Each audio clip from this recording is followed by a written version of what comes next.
మొహమాట పడకుండా తినండి సిద్ధార్థ గారు. అసలే రాత్రంతా మీరేమీ తినలేదు. తినకుండా ఏం ఆలోచిస్తున్నావు బాబు? ప్రేమాభిమానాలు నిండుగా ఉన్న ఈ కుటుంబాన్ని చూస్తుంటే నాకు చాలా సంతోషంగా ఉందండి. మీ మధ్యలో ఇలా కూర్చోవడం నిజంగా నా అదృష్టం.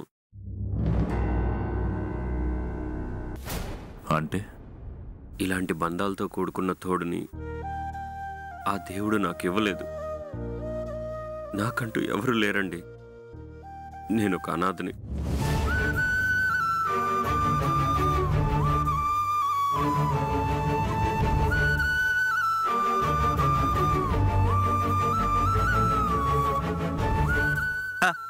Wow, super! Test tube baby గురించి పేపర్లలో టీవీల్లో చూడడం తప్ప ఇలా డైరెక్ట్గా ఎప్పుడూ చూడలేదు. నిన్ను చూడడం, కలిసి టిఫిన్ చేయడం నాకు చాలా సంతోషంగా ఉంది బాబు. బాబాయ్ సారీ అమ్మా, ఎవరూ లేరని బాధపడుతుంటే నవ్విద్దామని కామెడీ చేశాను. సారీ బాబు, సరదాగా అన్నాను, ఏమీ అనుకోకు. పర్వాలేదులేండి. నిజంగానే నా జీవితం అర్థం లేని సరదా లాంటిది. ఎందుకంటే నేను ఎవరికి పుట్టానో తెలీదు, ఎలా పెరిగానో తెలీదు. అనాథాశ్రమమే నా ఇల్లు.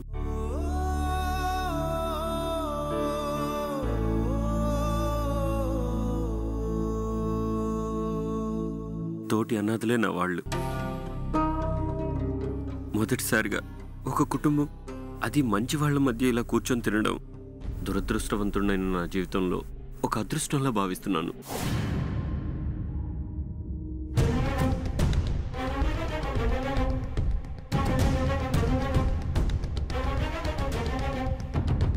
మీరు అనాథ ఎలా అవుతారు సిద్ధార్థ్ గారు? మా అను అదేంతో ఫ్రెండ్షిప్ మొదలైంది అంటే మా కుటుంబం అంతా మీ కుటుంబం కింద లెక్క.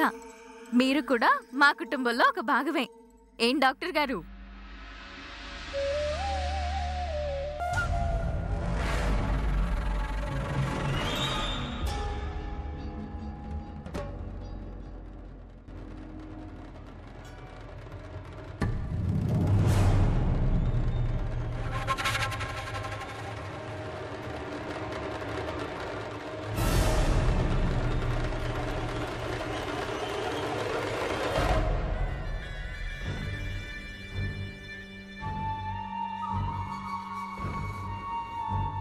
మా ఇల్లు ఎలా ఉంది సిద్ధార్థ గారు?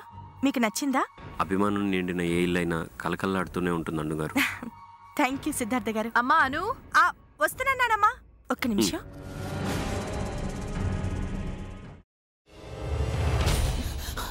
నువ్వు ఇంకేమన్నా చెప్పాలా? ఇంకేమన్నా అబద్ధం చెప్పాలనుకుంటే చెప్పేయి. నేను చూడాలనుకుంటున్నాను నన్ను మోసం చేయడానికి నువ్వు ఎంత నీచానికి దిగజారగలవు అని. ఎందుకు ఆలియా, ఎందుకు నువ్వు ఇలా చేసావు? నీకు తెలుసు కదా, నానమ్మ తర్వాత నీ ఒక్కదానిని కదా నేను పూర్తిగా నమ్మేది. ఏమన్నావు నువ్వు? ఈ మధ్య అన్నిటినీ మర్చిపోతున్నావా? అది చాలు. వాటిలో ఉన్న శక్తి విషయాన్ని గ్రహించి మనకు వివరిస్తాయి.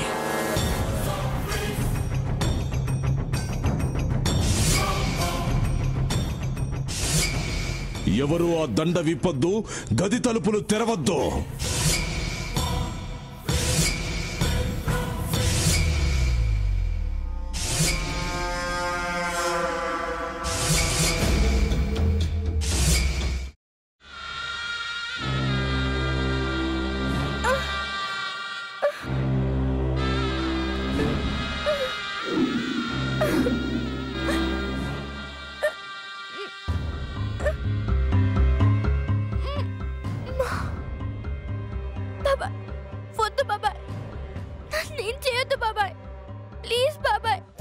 నీకు నిజం తెలిసినప్పుడే నా ఆలోచనలో నువ్వు చచ్చిపోయావు.